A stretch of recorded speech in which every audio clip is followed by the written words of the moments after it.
আসসালামু আলাইকুম রহমতুল্লাহি বারকাতু। মাদানী ডিজিটাল স্টুডিওর প্রিয় দর্শক ও শ্রোতা, রমজানের আরও কিছু বিশেষ মাসলা লিয়া আপনারা সামনে হাজির হয়েছি। আর এটা জানার লাগিন আমার স্টুডিওতে উপস্থিত আছেন মুফতি তাজউদ্দিন মাদানী সাহেব। হুজুরের কাছে আমার প্রথম যেটা প্রশ্ন এটা হইলে গিয়া, রোজার নিয়ত মুখ দিয়া করা জরুরি নি? রোজার নিয়ত মুক্তি করা জরুরি না, তবে মুক্তি হওয়াটা মুস্তাহাব, যদি কেউ হয়তে ভালো। এখন বলো কোনো কিছু যদি কেউ খাইলায় তো কি তার রোজা ভাঙ্গি জীবনী? বলে কোনো কিছু খাইলে রোজা ভঙ্গ হইতো না। ঠিক ওভাবে কেউ যদি বিড়ি সিগারেট বা সাদা হুক্কা খায় তখন কি তার রোজা ভাঙ্গি জীবনী? বিড়ি সিগারেট সাদা বা হুক্কা যদি খায় তো রোজা ভাঙ্গি যাব। ইনহেলার যেটা তো সাধারণত রুগী আসলে ব্যবহার করেন, নাক দিয়ে যেটা টান দিয়া লোয়া হয়, এটা ব্যবহার করলে রোজা ভাঙ্গি জীবনী?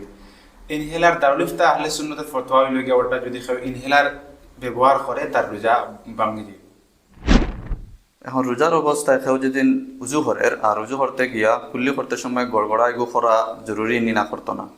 রোজা অবস্থায় যদি কেউ কুল্লি করেতে গড়গড়াইটা করতো না, এখানে এটা হইল গিয়া আলাদা একটা সুন্নত, আর এটা রোজা অবস্থায় না করার। কেউ যেদিন গড়গড়া করতে সময় এখন যেদিন জল গলার নিচে দিয়ে জায়গা তখন কি হইব? তখন তার রোজা ভাঙ্গি যাব। কারণ যেদিন রোজা অবস্থায় স্বপ্ন দোষ হয়ে যায় তখন কি তার রোজা ভঙ্গ হয়ে যাব? রোজা অবস্থায় যদি স্বপ্ন দোষ হয়ে যায় তো রোজা ভঙ্গ হইতো না। খেউর ধরেন খেউর উপরে গোসল ফরজ হয়েছে, এখন এই অবস্থায় ফরজ গোসল কিভাবে আদায় করতো?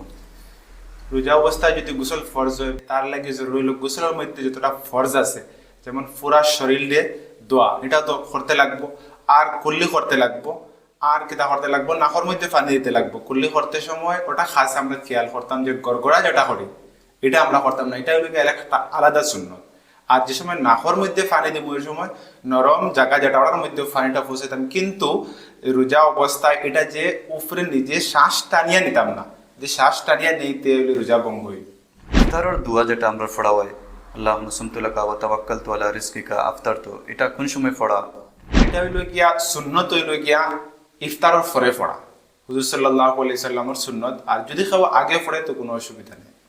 এখন খুবই একটা গুরুত্বপূর্ণ সওয়াল, যেটা হলো তারাবির নামাজের পরে 4 রাকাত পরে সুবহানাজিল মুলকি পড়া হয়।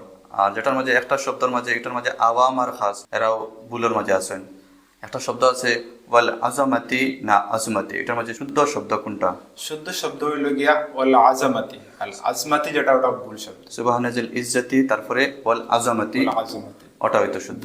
হুজুর কাছে আমার পরবর্তী যেটা প্রশ্ন এটা হইলে গিবত করলে রোজা ভাঙ্গি যায়? গিবত করলে রোজা ভাঙ্গে না, তবে গিবতর শরীয়তের মধ্যে খুব ওই দখল আইছে, আযাবর ঘোষণা করা হয়েছে। কোরআনের মধ্যে আইছে যে আইয়াকুলা লাহমা আখিহি, যে গিবত করে, যে যেমন হেওয়ালা তার মুর্দা বাইর গোশত খাইল, মাংস খাইল। আর হাদিসের মধ্যে আইছে আল গীবাতু আশাদ্দু মিনাজ জিনা, গিবত জিনাত থেকে আরো বাদ জিনিস। আর এই গিবত করাটা হলো গুনাহ কবিরা, কতখান বড় ওই দখল আছে, ওটা তিন আমরা বাঁচিয়া থাকতাম। আর রোজা অবস্থায় যদি করি তে আরো বেশ আমরা গুনাহ নামায় আমার মধ্যে লেখা হইব, ওটা তিন আমরা বাঁচিয়া থাকতাম। এখন খেউর যেদিন দাঁত থেকে রক্ত বাহির হয় আর রক্ত বাহির হইয়া গলার নিচে যাই গিয়া তখন কি তার রোজা ভাঙ্গি জীবন? রক্ত বাইরে যদি গলা পর্যন্ত থাকে তে কোনো অসুবিধা নেই, রোজা ভাঙ্গিত না।